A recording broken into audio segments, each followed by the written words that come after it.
こんにちは、こんばんは、はるです。軽バンを DIY して車中泊仕様、軽キャンを作っている動画になります。DIY の様子はすべて再生リストにまとめているので、まだご覧になってない方は、ぜひチャンネル登録をしてご覧になってください。よろしくお願いします。今回はキッチンを作っていきます。完成したものがこちらになります。キッチンはニスを塗る前の状態となっています。車両の左側がキッチンになります。以前作った右側の棚と対称になるように左側に作っています。正面から見るとこんな感じです。今右側に映っているのが第1段階の完成したキッチンになります。その後にニスを塗ってある程度また追加で DIY を行った画像がこちらになります。キッチンの色はウォールナットと白色を使って塗装しました。動画の最後にはこの状態からさらに色々と変更や追加などを行った現在のキッチンの映像がありますので、最後までぜひご覧ください。よろしくお願いします。ということで、実際に作っていく様子をご覧ください。まずは両サイドの板をつなぐ板の長さを測ってカットしていきます。両サイドの板は今画面に表示されている棚を作成した時にすでに型取りをしてカットまで行っていました。両サイドの板が左右対称になるように作っているので、形が同じとなります。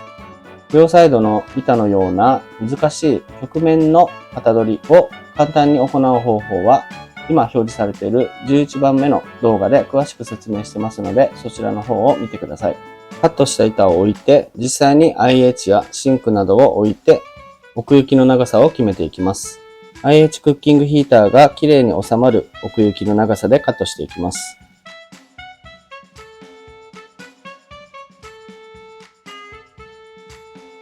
次に横板が収まる高さの側面の部分を型取りゲージを使って型取りをしていきます。型取りをしたら板の上に乗せて印をつけていきます。型取りゲージはとても便利で何回も使うことになると思いますので購入した方がいいかと思います。型取りゲージも11番目の動画で詳しく説明してますのでぜひご覧になってください。印をつけた曲線の部分をカットしていきます。サンドペーパーできれいにしました。カットした横板が合うか確認してみます。曲線がきれいにカットされています。次に IH クッキングヒーターやシンク、ウォーターポンプなどの位置を決めて印をつけていきます。ちなみになんですが、こちらのシンクはダイソーのボールを使っています。100円で購入した直径16センチのボールになります。ウォーターポンプの方は後で紹介します。シンクの部分は印をつけてカットしていきます。この印をつけた位置でカットしていきます。まずはドリルで4箇所くらい穴を開けていきます。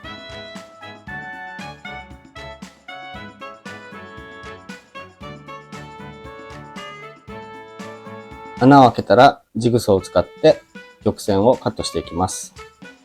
ここでカットを失敗すると横板をまた一から作らないといけなくなるので慎重に丁寧にカットしてます。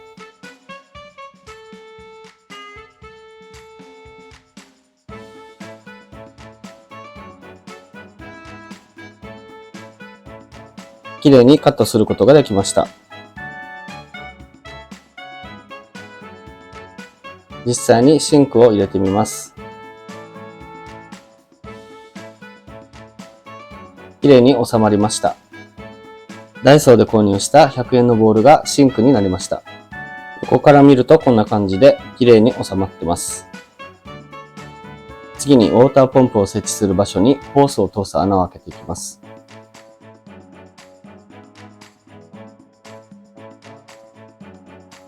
次にウォーターポンプの位置に固定する板を取り付けていきます。適当に丸く切った板を2枚重ねてボンドで固定していきます。この丸く切った板の上にウォーターポンプが乗るようになっています。ボンドが乾くまで重りを置いて待ちます。次にボウルに排水のための穴を開けていきます。ステンレス用の刃がなかったのでダイソーで購入した鉄用のドリルの刃を使って穴を開けていきます。100円のボールは割と簡単に穴を開けることができました。適当に数箇所穴を開けていきます。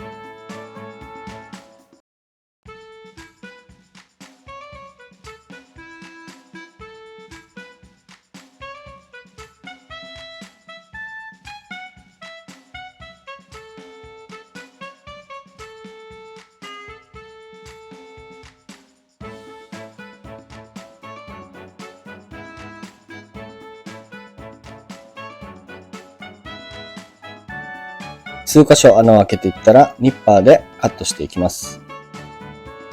カットした穴がこんな感じです。綺麗な円の形にはなっていませんが、見えなくなる部分なので気にしなくていいかと思います。映像には映っていませんが、バリを取ったり、ハンマーで円の部分を叩いて平らにしたりといった作業を行っています。次に穴を開けたシンクの部分に排水栓を取り付けていきます。こちらはホームセンターで購入しました。シンクに取り付けるステンレス製の排水栓です。早速穴を開けたボールに取り付けていきます。取り付け方は簡単です。説明書通りにやれば間違えることはないかと思います。僕も初めてやった作業なのですが、簡単に取り付けることができました。シンクと排水栓の密着する部分にはコーキングをしていきます。本物のシンクだとコーキングをする必要はないかと思いますが、こちらはボールに無理やり穴を開けたシンクになりますので、排水栓と接する部分がどうしても凸凹になっているので、コーキングで隙間を埋める作業を行います。結論から言うと、コーキングをしない状態で取り付けると水漏れがありました。コーキングを塗ってから取り付けると水が漏れることはなかったです。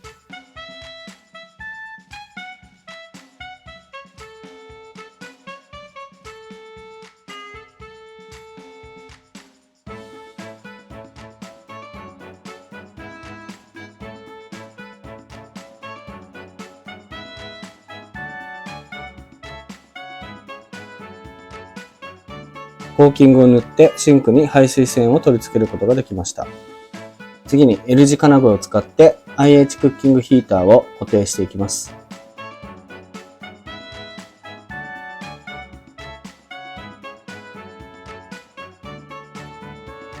IH クッキングヒーターを固定することができました。コンセントの部分を計算してなるべく手前の方に取り付けています。シンクや IH クッキングヒーターを乗せる横板が完成したので、両サイドの縦の板とつなげていきます。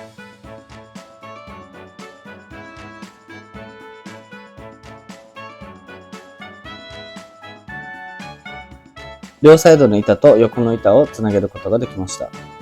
上部の板はとりあえず仮で固定している板になります。イメージ通り作れたので IH クッキングヒーターとシンク、ウォーターポンプを置いてみます。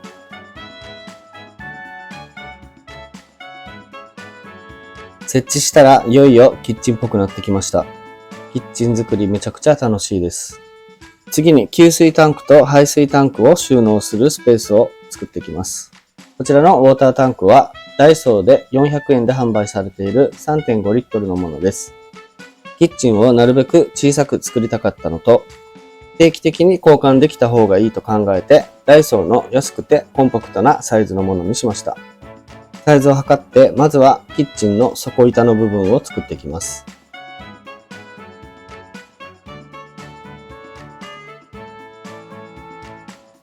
底板をカットしたら、次に左側の曲線部分もカットしなければいけないので、型取りゲージを使って型を取っていきます。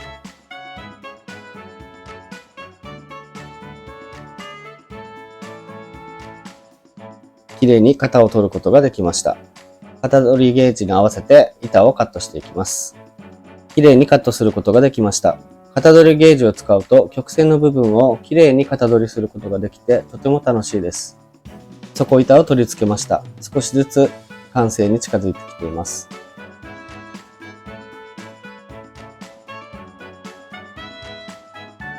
底板の奥行きに合わせて両サイドの板をカットしました。そして車両に仮で設置してみました。キッチンの下側の部分は就寝スペースを確保するためになるべく奥行きを短くするようにしました。排水ホースを取り付けて細かい位置を確認していきます。タンクの蓋にウォーターポンプのホースが通る穴を開けていきます。排水用のホースの穴も開けていきます。ホールソーという工具を使って開けています。とりあえず仮置きして排水と給水がちゃんとできるかテストしてみます。ウォーターポンプもしっかりと水を吸い上げて排水タンクに水も漏れることなく綺麗に水が流れていってます。こちらのウォーターポンプは充電式で Amazon で2000円ぐらいで購入した商品になります。説明欄にリンクを貼っておきますので、気になった方は後でご覧になってください。1年ぐらい使用してますが、故障もなく使えてますので、個人的にはおすすめです。ボウルに穴を開けてシンクを作り、排水栓を取り付け、給水、排水もできるようになりました。ここまで完成すると、あとは扉をつけたり収納スペースを作るだけとなります。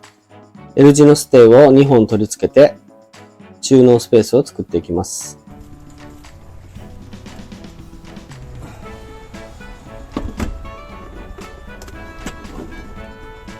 今は使ってないのですが、最初の頃はミラー付きのコンパクトな冷蔵庫を取り付けていました。ここから完成までの様子をサクッとご覧ください。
ということで、後半から簡単な部分は音声のみで DIY の様子を見ていただきました。そして完成した直後のキッチンが左側の画像になります。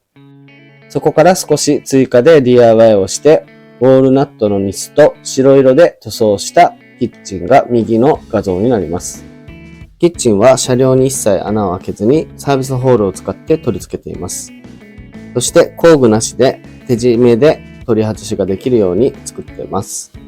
そして最終的に今こんな感じで落ち着いてます。使っていくたびに変更したい場所や追加の項目などが出てきて、いろいろと DIY を行ってこの形になっています。真ん中の左側に IH コンロがあって、右側にシンクがあります。シンクの下の扉を開けると給水タンクと排水タンクがあります。IH ヒーターの下は収納になっています。上の方は調味料を収納したり小物を吊り下げる収納になっています。右上の方にはポットを収納できるスペースを作りました。あとシンクの奥の方に有効ボードを取り付けて、フックを取り付けてホットサンドメーカーやその他の小物を吊り下げれるようにしました。ということで今回はキッチンの DIY の様子を見ていただきました。個人的には白とウォールナットの色合いもすごく満足してますし、初めてにしてはよくできたのではないかと思ってます。シンクがあると車内で手を洗うこともできるし、就寝前に歯磨きもすることもできます。お皿や食器を洗うこともできます。キッチンを作ってとても良かったと思っています。